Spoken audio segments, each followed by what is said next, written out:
Welcome in, guys, to the Daily Reload, your almost daily news show for everything going on in the FPS world. And I'm Crash.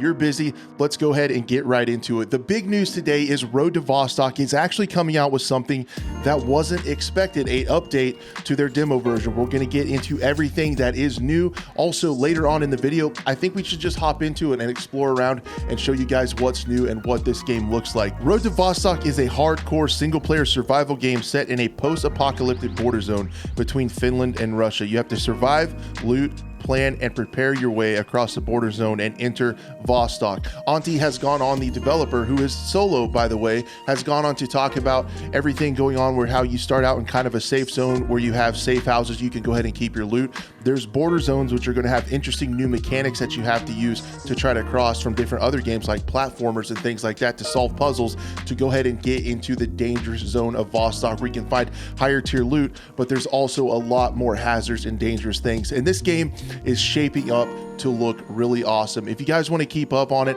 I highly suggest you go to roadtovostok.com, follow along with the YouTube channel. Everything that is going on with the development has been up to date there. You can see everything that he's doing and it is looking really good, and he is stuck exactly to the roadmap. And to be honest, this update wasn't even part of the roadmap. He is pushing forward to the demo 2 that is coming this fall with our first kind of actual glimpse and hands-on feel with the gameplay loop. But you're going to ask yourself, what is new in demo 2? Well, I'm going to tell you.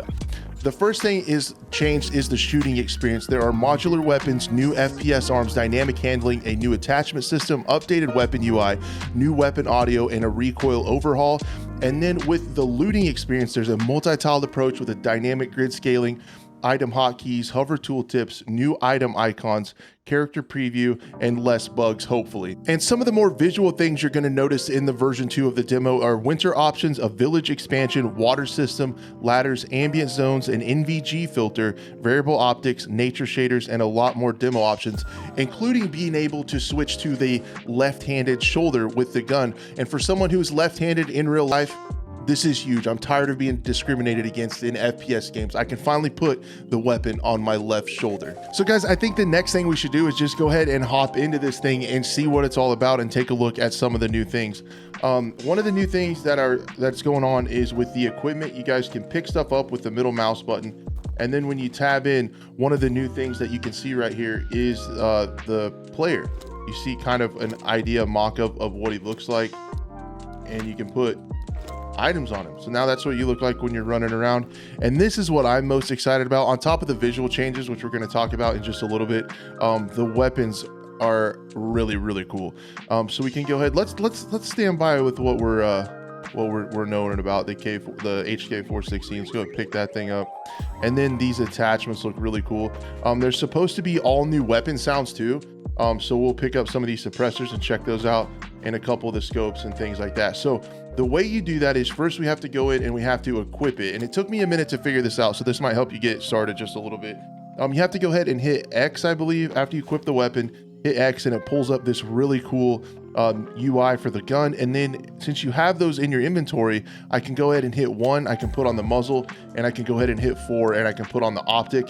The other thing that is really cool is we can scroll with the optic and put it for our preferred sight picture. So that's really cool. Hit X again and we're going. And I remember from the first one, you can also use scroll wheel up to kind of have your gun at the ready, or you can bring it down just like that.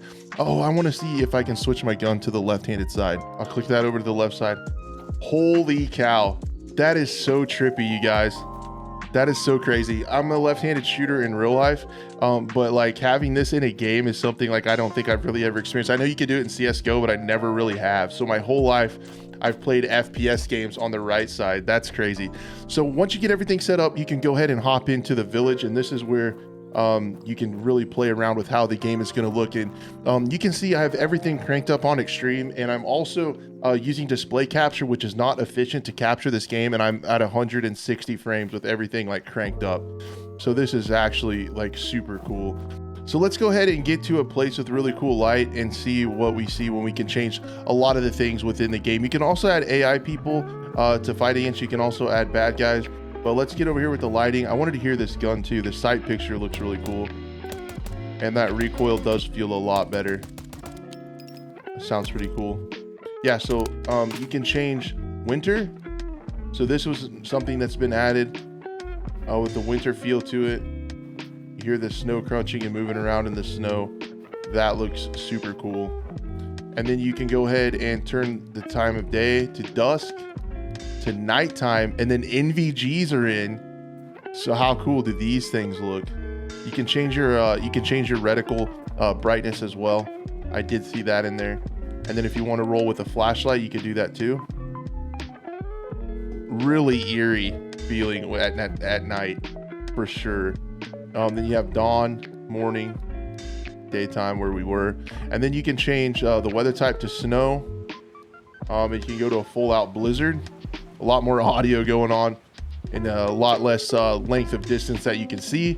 And then you can switch it to summer and you have a storm and you have rain and then you have neutral weather. Well, that's all I had for you guys today. Go ahead and check this game out on Steam if you're able to. It's only like 3 gigabytes to download and run around in here, change some of the settings and see what you can do, mess with the inventory and see how it feels to you. I would love to know your guys' thoughts in the comments down below if you're enjoying it. If you really want to support this game, there is a Patreon page and you also get access to behind the scenes development things like new and fresh builds that aren't available on Steam to everyone. So you can get some little bit exclusive content and behind the scenes stuff if you're interested in supporting it this way. I think this is a really neat game that has a lot of potential, and to see it being developed by one person with this kind of transparency is really refreshing to see, and we're rooting for it over here. Thank you guys so much for watching. If you like these daily FPS news updates, consider subscribing and hitting that bell to make this part of your daily routine. Thank you so much for checking it out, and I hope to see you tomorrow.